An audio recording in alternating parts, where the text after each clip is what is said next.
Good morning, నమస్తే to all investors and traders. అందరం బాగుంటారు, అందరం ఉండాలని కోరుకుంటూ టుడే మీరు యూట్యూబ్కు స్వాగతం. మీ సీనియర్ సిటిజన్. దయచేసి స్కిప్ చేయకుండా చూడండి. స్కిప్ చేస్తే మధ్యలో మంచి మంచి ఇంపార్టెంట్ వార్తలు కానీ నా కామెంట్ మిస్ కావచ్చు.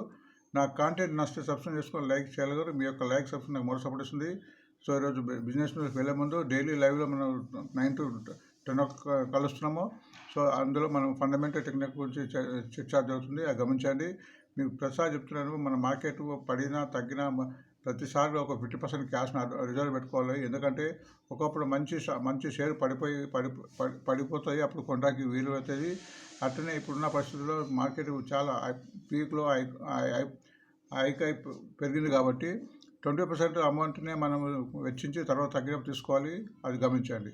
సో ఈరోజు టుడే బిజినెస్లో 19th జూలై 2024 ఈ బిజినెస్లో రకరకాల టాపిక్స్ కవర్ అవుతాయి. ఇక్కడ గమనించండి. ఈ టాపిక్స్ మన తెలుగు ట్యూబ్లో ఎవరిని టాపిక్ వస్తున్నాయి కాబట్టి దీన్ని గమనించి దీని ద్వారా లబ్ధి పొందుతారని భావిస్తున్నాను. దీని ద్వారా మీకు నాలెడ్జ్ వస్తుంది, పట్టొస్తుంది. రోజు వినడం ద్వారా ఒక ఐడియా మీకు ఫామ్ అయిన తర్వాత మీకు కన్విక్షన్ వస్తుంది. షేరు ఏది కొనాలో ఏది కొనకూడదు ఐడియా వస్తుంది. సో దానికి ప్రతిరోజు వార్త వినడం అనేది మంచి అలవాటు. ఇక బెస్ట్ ఇన్ఫర్మేషన్ కూడా మీకు ఫ్రీ లింక్ డిమాటిక్ ఇవ్వడం జరిగింది సాయి బ్రోక్ నుంచి. ఈ లింక్ ద్వారా డిమాట్ అకౌంట్ ఓపెన్ చేసుకొని కామెంట్ బాక్స్లో నా phone number and demat account పెడితే వారికి వీక్లీ బేస్ మీద టిప్స్ జరుగుతుంది, గుర్తించండి. అండ్ ప్రాఫిట్ బుకింగ్ అనేది ఒక అలవాటు చేసుకోవాలి. మార్కెట్లో మనం ఒక 5% పెరిగింది కానీ 2% ప్లాన్ చేసుకొని మిగతాది మళ్ళీ తగ్గినప్పుడు కానీ పెరిగినప్పుడు కొనడం అమ్మడం చేస్తుండాలి. ప్రాఫిట్ బుకింగ్ అలవాటు చేసుకోవాలి. ఎందుకంటే స్టాక్ మార్కెట్లో ఎప్పుడు ఏమైతే తెలియదు. లేదంటే కనీసం లాంగ్ రన్లో ఉండాలి. కనీసం 1 year నుంచి 3 years ఉంటే అప్పుడు మీకు లాభాలు వచ్చే అవకాశం ఉంటుంది, అది గమనించండి. అండ్ మీకు నాలెడ్జ్ పెంచుకోవడానికి స్క్రీన్ వెబ్సైట్ ట్రేడింగ్ రెండు చూస్తే మీకు చాలా మన స్టాక్ మార్కెట్ మీద ఒక పట్టొస్తుంది. రెండు చూడ ప్రయత్నించండి. మనం టెక్నికల్ అనాలిసిస్లో చదివేటప్పుడు ప్రతి షేర్ యొక్క కరెంట్ మార్కెట్ హై లో చెప్పడం జరుగుతుంది, అది గమనించండి. డిస్క్లైమర్ ఉంది, చూడండి. ఇది ఎటువంటి బయింగ్ సెల్లింగ్ కాదు, ఇట్ ఈస్ ఓన్లీ అవగాహన కోసమే, రీసెర్చ్ పర్పస్ కోసం ఇవ్వడము. అండ్ బెస్ట్ క్వాలిటీస్ కూడా ప్రతిసారి చెప్తున్నా. ఈ క్వాలిటీస్ ఎవరికైతే ఉంటాయో వారికి స్టాక్ మార్కెట్లో విజయము తథ్యం. టుడే మిర్రర్లో business index, USA market, European markets, Asia market, ఈ 3 మార్కెట్ మనం చూడాలి ప్రతిరోజు. ఎందుకంటే దీని యొక్క హెచ్చు తగ్గులనేది మన మార్కెట్పై ఉంటుంది. ఎక్కువ ఈ మార్కెట్ తగ్గినా పెరిగిన మన మార్కెట్ తగ్గే అవకాశం ఉంది కాబట్టి వీటిని గమనించాలి. బట్ అమెరికా నిన్న చాలా భారీగా నష్టపోయింది. దీని ఎఫెక్ట్ ఈరోజు కంపల్సరీ ఇండియా మార్కెట్ ఉంటుంది. డౌ జోన్స్ 533, నాస్డాక్ 125, S&P 500 44 తగ్గింది. అట్లా యూరోపియన్ మిక్స్డ్గా ఉంది. ఇంగ్లాండ్ 17, ఫ్రాన్స్ 16 అప్ అయ్యి, జర్మనీ 8 ఉంది. సో ఈరోజు దీని యొక్క రిఫెక్ట్ ఇక్కడ మనకు ఆసియాలో ప్రస్తుతం కనిపిస్తుంది. బట్ సింగపూర్లో కొద్దిగా ప్రస్తుతం లాభాల బాట ఉంది. బట్ ఇవి డ్రాప్ అయ్యే అవకాశం ఉంటుంది కాబట్టి మొత్తానికి ఈరోజు నష్టాలు పోయే అవకాశం ఇంకా ఎక్కువ కనిపిస్తుంది, నాకు అనిపిస్తుంది. మీరు గమనించండి. సో ఇలాంటి సిచ్యువేషన్లో కొంత మనము ఆచితూచి ఉండాలి. ఎక్కువ ఎక్స్పోజ్ చేయకూడదు. ఒకవేళ 100 షేర్ కొనేవాళ్ళు 25 షేర్ కొనాలి, అది గుర్తించండి.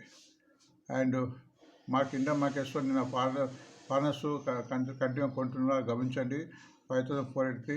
అంటే మన మ్యూచువల్ ఫండ్స్ వారు ఇదే ఆధునిక అనుకొని ప్రాఫిట్ బుకింగ్ చేస్తున్నారు 2094, అది గమనించండి. ఎప్పుడైతే ఫారినర్స్ అమ్ముతుంటారో మన మ్యూచువల్ ఫండ్ కొంటుంటారో మన మ్యూచువల్ ఫండ్ కొంటుంటారో మన ఫారినర్స్ కొంటుంటారో మ్యూచువల్ ఫండ్ అమ్ముతుంటారో, ఇది స్టాక్ మార్కెట్ జరిగే విధానము, ప్రక్రియ. సో మనం కూడా స్టాక్ మార్కెట్లో ఉన్నప్పుడు మంచి షేర్లను కొని తగ్గినప్పుడు కొని పెరిగినప్పుడు అమ్మడం అనేది ఒక అలవాటు చేసుకోవాలి. అదే సూత్రము, అది గమనించండి. సో నిన్న నిఫ్టీ 187 పెరిగింది, బ్యాంక్ నిఫ్టీ మాత్రం డౌన్ అయింది. అండ్ సెనెక్స్ పెరిగింది. Mid cap and small mid cap తగ్గింది.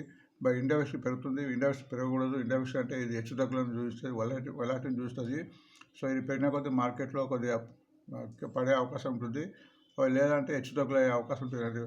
అంటే పొద్దు నుంచి సాయంత్రం మధ్యాహ్నం వరకు కూడా ఎన్నో రేట్లు కిందికి పైకి పోవడం జరిగే అవకాశం ఉంది. ఇండియా మన పీసా నిఫ్టీ పెరుగుతుంది, 1.41, 1.25 ఉంది, అది కూడా గమనించండి. సో మన వార్తకి వెళ్దాం. ప్రతి వార్త కూడా మన యొక్క షేర్ మీద ఇంపాక్ట్ అవుతుంది, దాన్ని గుర్తించాలి. లేదా తర్వాత కూడా ఈ వార్త ఫ్యూచర్లో కూడా దాని యొక్క ఇంపాక్ట్ ఏర్పడి దాని యొక్క రెవెన్యూ అండ్ ఇన్కమ్ మీద డిపెండ్ అయ్యే అవకాశం ఉంటుంది. సో ఇక్కడ మీకు 2000 న్యూ జాబ్స్ ఇన్ ఇన్ఫోసిస్ వచ్చింది. ఈరోజు ఇన్ఫోసిస్ కూడా రిజల్ట్ ఉంది. ఇది 3 నుంచి మన ట్రెండింగ్లో ఉంది, గమనించండి. సాగర్ సిమెంట్కు లాస్లో ఉంది కాబట్టి షేర్ ఈరోజు తగ్గే అవకాశం ఉంటుంది. ఎప్పుడైనా మనం లాస్ మేకింగ్ కంపెనీ తీసుకోకూడదు, అది గుర్తించండి. ఈవెన్ తగ్గించండి, ఎందుకంటే అవి డ్రాప్ అయ్యే అవకాశం ఉంటుంది. అరవిందో బైబ్యాక్ ఇచ్చింది ఎట్ ది రేటు 1460. దాని రికార్డ్ రేటు 38 జూలై, మరి ప్రస్తుతం 1338 ఉంది. ఆల్మోస్ట్ ₹120 తక్కువ ఉంది. కాబట్టి ఈరోజు ఈ షేర్ పెరగడానికి అవకాశం ఉంటుంది, అది గుర్తించండి. స్టాక్స్లో టాటా టెక్నో కూడా రీసెంట్గా లిస్టెడ్ కంపెనీ చేస్తూ 15% తక్కువ ప్రాఫిట్ ఇచ్చింది. మొత్తానికి లాభాలు ఉంది, బట్ తక్కువ లాభం ఉంది కాబట్టి ఈ షేర్ ఇంకొంచెం తగ్గే అవకాశం ఉంటుంది. ఎందుకంటే ఆల్రెడీ ఇది ట్రిబల్ మూడింతలు తర్వాత రెండింతలు అయింది. 500 దీని యొక్క బేస్ వాల్యూ 1000 దగ్గర ఉన్నట్టున్నది. బట్ ఇంకా కొన్ని రోజులు ఇంకా తగ్గే అవకాశం ఉంటుంది. మంచి కంపెనీ, ఇలాంటి షేర్ ఇంకా తగ్గినప్పుడు తీసుకోవడానికి అవకాశం ఉంది, తీసుకోవాలి. ఈరోజు తగ్గడానికి కూడా అవకాశం ఉంది, అది గుర్తించండి. ఆంధ్రజ్యోతిలో కేవీపీ కరోసా బ్యాంకు చాలా రికమెండ్ చేస్తాము. ఇది మంచి బ్యాంక్ మారుతుంది. చిన్న మిస్సెస్ కంపెనీ, దాని యొక్క లాభం కూడా 28% ఉంది. ఈరోజు దీని యొక్క పెరిగే అవకాశం ఉంటుంది. బట్ ఈరోజు గ్యాప్ అప్ ఎక్కువ ఓపెన్ అయితే తీసుకోవడం ఆపాలి. లేదంటే ఇన్వెస్ట్మెంట్ ప్రాపర్టీ అంటే 100 షేర్ల బదులు 25 షేర్లు తీసుకోవాలి. తర్వాత తగ్గినప్పుడు తీసుకోవడం చేస్తుండాలి. బిజినెస్ స్టాండర్డ్ ప్రకారము బ్యాంక్ ఆఫ్ ఇండియా మంచి కంపెనీ, ప్రతిసారిగా వార్తలు వస్తుంది. 5,000 crores బాండ్ ఉంది. ఇది చాలా నిలకడగా ఉంది. ఇది కూడా దీన్ని అక్యుములేట్ చేసుకోవచ్చు. సీట్ యొక్క రిజల్ట్ ఇచ్చింది, మంచి రిజల్ట్ ఇచ్చింది. దాని లాభం వచ్చినట్టు అంటే దళవం భారత్ కూడా రిజల్ట్ ప్రకటించింది. Net profit 80%. ఇవన్నీ రెండు కూడా ఫండమెంటల్ కంపెనీస్ కాబట్టి. ఇది ఐడియా బ్యాంక్ గురించి చాలా నుంచి అది ప్రైవేటైజేషన్ గురించి వార్త వస్తుంది. ఇప్పుడు త్వరగా కాబోతున్న వార్త వస్తుంది. ఈ షేర్ కూడా గత ఆల్మోస్ట్ 1 month నుంచి పెరుగుతుంది. మనం టెక్నికల్ చార్ట్ చూద్దాము.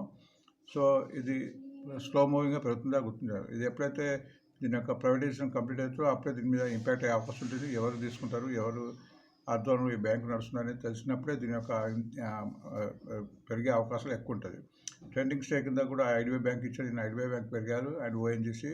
ఈ ట్రెండింగ్ అంటే మీకు తెలుసు, ట్రెండింగ్లో అంటే 3 రోజు నుంచి ఎక్కువ మంది దీన్ని ఇష్టపడుకుంటారు కాబట్టి కొద్ది రోజులు పెరిగితే తగ్గుతుంది. బట్ ఇక్కడైతే ఓఎన్జీసీ ఫండమెంటల్ కంపెనీ, ఓఎన్జీసీకి ఎన్నో క్యాపెక్స్ వస్తున్నాయి. ఓఎన్జీసీని ఫండమెంటల్ కంపెనీ కింద పరిగణించి ప్రతిసారి తగ్గినప్పుడు తీసుకోవడానికి ప్రయత్నించాలి, పెరిగినప్పుడు అమ్మడం కూడా జరుపుతుండాలి. ఆదిత్య బిర్లా కంపెనీ యొక్క రిజల్ట్ ప్రకటించింది, బాగానే ఇచ్చింది. 73%. ఆదిత్య బిర్లా ఐడియా గ్రూప్ వాళ్ళది, గమనించండి.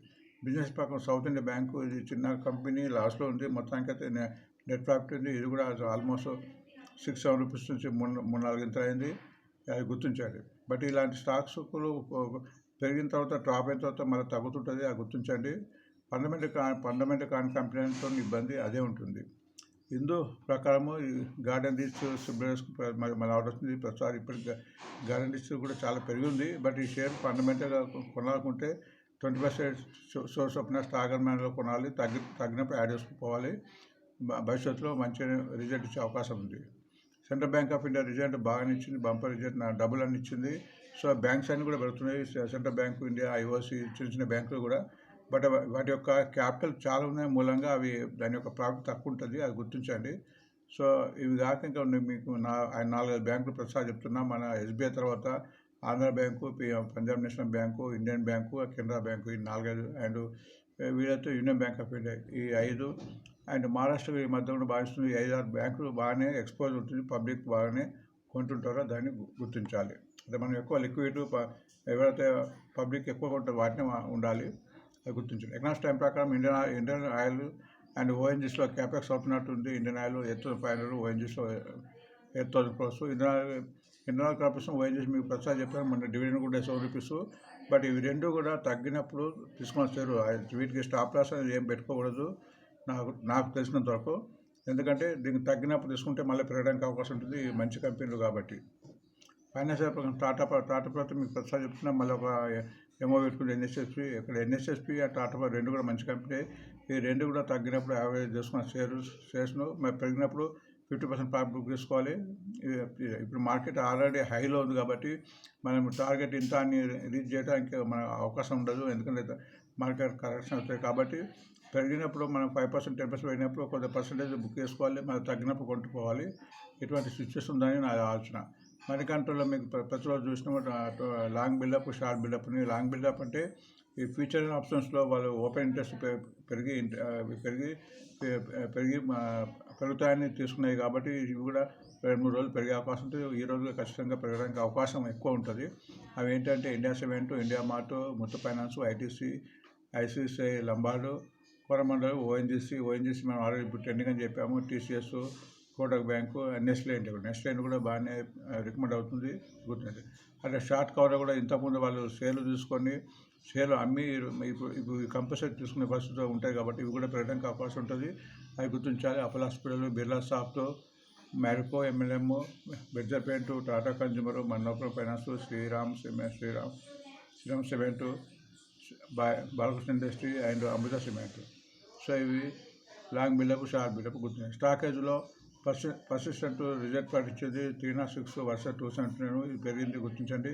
బట్ రాయల్స్ ఇండియా కొద్దిగా తక్కువ ఇచ్చింది compare to last quarter, 48 crores and 63, అంతకుముందు 68, 48 కాబట్టి ఇది షేర్ తగ్గే అవకాశం ఉంటుంది. మై చాయిస్ షేర్ కూడా కింద ఐఓసీ అండ్ ఓఎన్జీసీ ఫండమెంటల్గా మంచి ఈరోజు పెరగడానికి అవకాశం ఉంది. సో ఈ రెండు షేర్ కూడా తగ్గినప్పుడు ప్రతి 5%, 10% పెట్టుకోవాలి. తగ్గినప్పుడు తీసుకోవాల్సిన షేర్ గుర్తించండి. అండ్ ఫ్యూచర్ ఆప్షన్ బ్యాన్లో లిస్ట్లో ఉన్నాయి. లిస్ట్లో ఫ్యూచర్ అండ్ బ్యాన్లో లిస్ట్లో ఉంటే ఇవి ఫ్యూచర్ ఆప్షన్స్లో ఇవి కొనడానికి వీలు ఉంటుంది, బట్ అమ్మటానికి వీలు ఉంటుంది. దాని మూలంగా ఇంట్లో హెచ్చు తగ్గులని కొద్దిగా స్వల్పంగా ఉంటాయి, ఎక్కువ పెరగదు ఎక్కువ తగ్గదు అనే స్థితిలో ఉంటుంది జనరల్గా. సో ఎప్పుడైతే బ్యాన్ నుంచి లిస్ట్ అవుతుందో అప్పుడు ఎక్కువ పెరగడానికి అవకాశం ఉంటుంది, అది గుర్తించండి. అవి India cement, ABRFL, Aditya Birla ప్యాసేజ్, జిఎన్సీ, చాంబల్, ఇండస్ట్రియల్ టవర్, బలం చిన్ని, RBI bank, GM infra, Vedanta, HEL, SAIL. So India cement, GNFC, Chambal, Indus tower, బలం చిన్ని అండ్ వేదాంత, హెచ్ఈఎల్, సేల్ ఇవన్నీ ఫండమెంటల్ షేర్స్. సో వాటిని మీద ఒక కన్నేయండి. సో ఈ వారంలో అంటే ఈరోజు డివిడెండ్స్ 22nd నాడు, 23rd నాడు డివిడెండ్ పేబుల్ ఉన్నాయి. ఎవరైతే ఈ డేట్ లోపల షేర్ కొన్ని రికార్డ్ డేట్ వరకు ఉంచుకుంటారో వాళ్ళకు డివిడెండ్ వచ్చే అవకాశం ఉంటుంది. ఎక్స్ట్రా ఇండెక్స్కు 2 రూపీస్ ప్రతి షేర్కు, సపరేటర్స్కు ప్రతి షేర్కు 20 రూపీస్. అటెండ్ 23rd నాడు హెచ్హెచ్కు 12 రూపీస్, నవాటిస్కు 25 రూపీస్, శ్రీ సిమెంట్కు 55 రూపీస్ ఉంది అండ్ శ్రీరామ్ ఫైనాన్స్కు 15 రూపీస్ ఉంది, గుర్తించండి. బట్ ఏంటంటే రికార్డ్ లోపల కొన్ని రికార్డ్ డేట్ ఉంచు తర్వాత అమ్ముకోవచ్చు, బట్ డివిడెండ్ వచ్చే అవకాశం ఉంటుంది, అది గుర్తించండి. రిజల్ట్స్ సీజన్ నడుస్తుంది ఇప్పుడు ఆల్మోస్ట్. ఇప్పుడు ఈరోజు results Reliance, Wipro, JSW steel, BPCL, JSW energy, UBI, union bank ఉన్నది. సో దీని మూలంగా ఈ షేర్లో హెచ్చులకు అవకాశం ఉంటుంది. ఉండి రిజల్ట్ బాగుంటే షేర్ పెట్టడానికి కూడా అవకాశం ఉంటుంది, అది గుర్తించండి. సో ఈరోజు సరైన వార్తల్లో కొద్దిగా టెక్నికల్గా కొన్ని షేర్ల గురించి చూద్దాము, టెక్నికల్ ఎలా ఉన్నాయని. సో ఇక్కడ మీకు గ్రాఫ్స్ చూస్తుంటే మీకు వీలవుతుంది టెక్నికల్ ఎలా ఉందనేది. సో ఇక్కడ మనం ఒక ఇండికేటర్ పెడదాము, మూవింగ్ యావరేజెస్. ఇక్కడ ఒక ఇండికేటర్ పెట్టాము, మూవింగ్ యావరేజెస్. అది 50, 100 days, 200 days. ఎప్పుడైతే మూవింగ్ యావరేజ్ పైన ఉంటుందో అప్పుడు షేర్ పెరగడానికి అవకాశం ఉంటుంది. అండ్ ఇంట్రాడే టెక్నిక్ ప్రతిసారి చెప్పిన మీ ఇంట్రాడే టెక్ ఇది ఇన్ఫోసిస్ నిన్న ఇప్పుడు ఈరోజు 1758 ఉంది, నిన్న 1765 ఉంది. సో ఇంటర్డేలో ఈ షేర్ పెరగాలంటే నిన్నటి హై దాటాలి, 1765 దాటితోనే అక్కడి నుంచి 1 రూపీ నుంచి 10 రూపీస్ పెరిగే అవకాశం చాలాసార్లు ఉంటుంది, అది గమనించాలి. టెక్నికల్ ఇంటర్డే చేసినప్పుడు నిపుణత ఉండాలి, నైపుణ్యం ఉండాలి, అప్పుడే కొనాలి. బట్ మీరు ఇది గమనించండి, ఎప్పుడైతే ఏ షేర్ అయినా కానీ దాని యొక్క హై దాటిన తర్వాత పెరగడానికి అవకాశం ఉంటుంది. ఐదు దాటిందంటే మీకు 1 రూపీ నుంచి 10 రూపీస్ పెరగవచ్చు. సో అది గుర్తించండి. ఇప్పుడు ఇన్ఫోసిస్ గురించి మాట్లాడుకుందాం. ఇన్ఫోసిస్ ప్రస్తుతము 1758 రూపీస్ ఉంది ప్రస్తుతం రేటు. దీని యొక్క లో 1305, హైయెస్ట్ 1065. ఇది చాలాసార్లు చెప్పంగా. సో లో నుంచి హై కట్ చేసింది, ఇప్పుడు ఆల్మోస్ట్ హై దగ్గర ఉంది. బట్ చార్ట్ ప్రకారం చూస్తే మీకు ఇక్కడ అన్ని మూవీ ఉంది, కంటిన్యూ పెరుగుతుంది కాబట్టి పెరగడానికి అవకాశం ఉంది. మధ్యలో రంగులో తగ్గి ఇప్పుడు మీకు అదే ఫండమెంటల్ షేర్స్ తగ్గి పెరుగుతుంటుంది, గుర్తుపెట్టండి. సో మధ్యలో తగ్గింది, మీకు ఇక్కడ తగ్గింది, ఇవి రెండు అన్నీ తగ్గినట్టు. మళ్ళీ ఇప్పుడు కంటిన్యూ పెరిగింది. నేను కూడా 31 రూపీస్, 35 రూపీస్ పెరిగింది. బస్ ఈ న్యూస్ ముందే లీకేజ్ ఉంటుంది కాబట్టి మనకి ఈరోజు రిజల్ట్ అని వస్తుంది కాబట్టి ముందే పెరిగి ఉంది, అది కూడా గుర్తించండి. సో మార్కెట్ మనం పెరిగిందని కొనగానే టాప్ అయ్యే అవకాశం ఉంటుంది. ఇస్తుంటప్పుడు ఇట్లా కంటిన్యూ పెరిగినప్పుడు మనము 100 షేర్లు బదులు ప్రతిసారి చెప్తున్నా 100 షేర్ల బదులు 25 తీసుకోవాలి.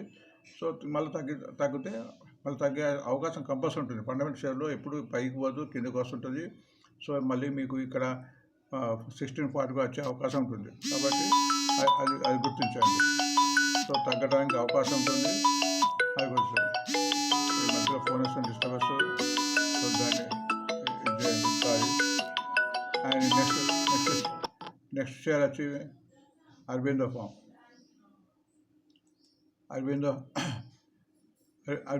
ఫామ్ కూడా ఇప్పుడు 1336 ఉంది. Lows 771, highest 1499. బట్ ఇది టెక్నికల్గా బాగానే ఉంది. ఇక్కడ కంటిన్యూగా 2 రోజులు తగ్గింది. బట్ ఈ 6 బైబ్యాక్ ఉంది కాబట్టి పెరగడానికి అవకాశం ఉంటుంది. బ్యాంక్ ఆఫ్ ఇండియా ప్రస్తుతం 1023 ఉంది. Lowest 81 rupees, highest 157. ఇది చాలా రోజు నుంచి ఆల్మోస్ట్ మూవింగ్ ఆల్స్కు ఇంకా టచ్ కాలే. ఇక్కడ ఎప్పుడైతే 126 క్రాస్ అవుతుందో అన్ని మూవింగ్ దాటినట్టు ఇక్కడ చూస్తే మీకు కొంచెం ఆల్మోస్ట్ కన్సల్టేషన్ అవుతుంది. సో పెరగడానికి ఎక్కువ ఛాన్సెస్ ఉన్నాయి. ఒకవేళ తగ్గినా కానీ ఇక్కడ 116 సపోర్ట్ ఉంది. ఇది ఎంత తగ్గినా అంత మంచి అని నేను అనుకుంటాను. తగ్గినప్పుడు తీసుకోవాలి. ఎందుకంటే ఇన్ని రోజులు కూడా ఆల్మోస్ట్ జూన్ 24 నుంచి కూడా ఒకటే రేట్లో అవుతుంది. సడన్గా హైక్ అయ్యే అవకాశం ఉంటుంది. తగ్గినా మనం తీసుకునే శక్తి ఉంటే మంచి షేరే పెరగడానికి అవకాశం ఉంటుంది. ఎందుకంటే ఇన్ని రోజులు తగ్గలేదు కాబట్టి కొన్ని కాలం తగ్గి మళ్ళీ పెరిగే అవకాశం ఉంటుంది. మనకు జూన్ 4 తగ్గి ఆల్మోస్ట్ ఇక్కడ 107 వచ్చేసి మళ్ళీ పెరుగుకుంటూ పోయింది. అది గుర్తించండి. చార్ట్ చూస్తే మనకు ఒక ఐడియా కూడా ఫామ్ అవుతుంది. అటు ఐడియా బ్యాంక్ చార్ట్ కూడా కంటిన్యూ పెరుగుతుంది. ఈ మూవింగ్ యావరేజ్ పై ఉంది, 92.20 ఉంది, లోయెస్ట్ 56, హైయెస్ట్ 98. హైయెస్ట్ దాటే అవకాశాలు చాలా మేరకు కనిపిస్తున్నాయి. 100 దాటే అవకాశం ఉంది. ఎందుకంటే ఈ ప్రైవేటైజేషన్ అనే వార్త ప్రతిసారి వస్తుంది కాబట్టి. ఓఎన్జీసీ ప్రస్తుతం 332 ఉంది, lowest 166, highest 333. Almost highest cross అయింది నిన్ననే. మళ్ళీ ఇప్పుడు కంటిన్యూ ఉంది. మూవింగ్ యావరేజ్ కంటిన్యూ ఉంది. దీనికి క్యాపెక్స్ ఉంది కాబట్టి ఇది పెరగడానికి అవకాశం ఉంది. ఒకవేళ 2-3 రోజులు కిందకి డౌన్ అయినా కానీ మళ్ళీ పెరిగే అవకాశం ఉంటుంది. ఇక్కడ చార్ట్ చూస్తే ప్రతిసారి కూడా తగ్గి పెరుగుతుంది. ఇక్కడ కూడా తగ్గి పెరిగింది. గుర్తించండి. ఫండమెంటల్ షేర్ కాబట్టి ఎటువంటి సందేహం ఉండదని నా యొక్క ఆలోచన. మీరు గమనించండి. ఈ సౌత్ ఇండియన్ బ్యాంకు చిన్న బ్యాంకు 26 రూపీస్, ఇది 17 రూపీస్ లోయెస్ట్. ఈ సంవత్సరం అంతకుముందు 8 రూపీస్కి పోయింది, 37 హైయెస్ట్. బట్ ఇది కూడా కన్సల్టేషన్ అవుతుంది. ఇంకా ఇది మూవింగ్ దాటే ఒకవేళ ఇది 27, ఇప్పుడు 26 ఉంది. ఇది ఆల్మోస్ట్ 28 క్రాస్ అయితే పెరగడానికి ఇంకా పైకి పోవడానికి అవకాశం కనిపిస్తుంది. షేర్ కూడా దాని యొక్క బయింగ్ ఇంట్రెస్ట్ రావాలి. మొత్తానికి అయితే కన్సల్టేషన్ ఉంది అండ్ రిజల్ట్కు బాగానే ఉంది ప్రకటించింది. సెంట్రల్ బ్యాంక్ ఆఫ్ ఇండియా మంచి బ్యాంక్, గవర్నమెంట్ బ్యాంక్ కాబట్టి 64 ఉంది, లోయెస్ట్ 30, హైయెస్ట్ 76. ఇది కూడా ఆల్మోస్ట్ కన్సల్టేషన్ ఉన్నట్టు కనిపిస్తుంది. బట్ మూవింగ్ యావరేజ్ క్రాస్ అయింది. సో ఈ మూవింగ్ యావరేజ్ క్రాస్ కావడం 60 డౌన్ కావడంతో షేర్ బాగానే ఉంటుంది. ఈ షేర్ కూడా కొద్దిగా అక్యుములేట్ చేసుకోవడానికి అవకాశం కనిపిస్తుంది. ఐఓస్ అయితే ఫండమెంటల్ కంపెనీ. ఇలాంటి షేర్ మనం తీసుకోవడం బెస్ట్. 170 ఆల్మోస్ట్ ఇప్పుడు ఉన్న రేటు, 86 లోయెస్ట్ 196. ఇది 200 పోవడానికి చాలా ప్రయత్నిస్తుంది. సో ఇక్కడ యాక్చువల్గా ఇక్కడ బ్రేక్అవుట్ ఉంది. 172 వస్తే బ్రేక్ అయ్యే అవకాశం ఉంది. సో ఈ షేర్ని అక్యుములేట్ చేసుకోవచ్చు. టాటా పవర్ గురించి చెప్పాల్సిన లేదు. ఫండమెంటల్ షేర్ ప్రతిసారి చెప్తున్నాము. ఫండమెంటల్ షేర్ తగ్గినప్పుడు తీసుకోవాలి. ఇది ఆల్మోస్ట్ మనం 80 రూపీస్ నుంచి రికమెండ్ కూడా అయింది. బట్ లోయెస్ట్ 260, హైయెస్ట్ 464, ప్రస్తుతం 429. బట్ ఇది ఇక్కడ చూస్తే మీకు ఆల్మోస్ట్ కన్సల్టేషన్ అవుతుంది. అది గమనించండి. సో ఇవి ఈరోజు షేర్లు. సో అందరికి రిక్వెస్ట్, థ్యాంక్స్ సబ్స్క్రైబ్ చేసుకొని లైక్ చేస్తారని. Thanks for watching. మళ్ళీ రేపు కలుద్దాం. Thank you.